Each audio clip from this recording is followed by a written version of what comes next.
The fact that these abuses ever took place is a stain on the Catholic Church. So we have to respond to that no matter what. Cardinal McElroy told community members in a letter Thursday that the Roman Catholic Diocese of San Diego will file for Chapter 11 bankruptcy next week.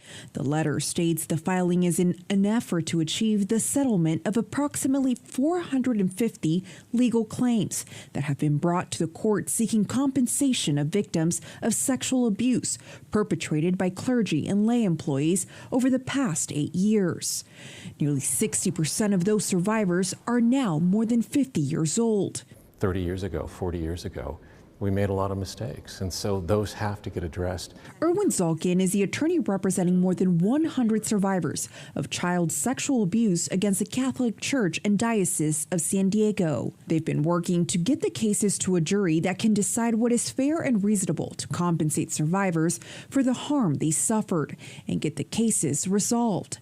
He says Catholic dioceses and their insurers have adopted a national strategy to use Chapter 11 bankruptcies to resolve child sexual abuse cases in a way that reduces the compensation paid to survivors and deprives survivors from their right to trial. So if they really want to do justice, then they should pay what the fair value is for the harm that was done. That's all we can do. We can't give people their lives back. But Eckery says that's not the case. If we hadn't filed for bankruptcy, it would be a case of maybe the first 2 or 3,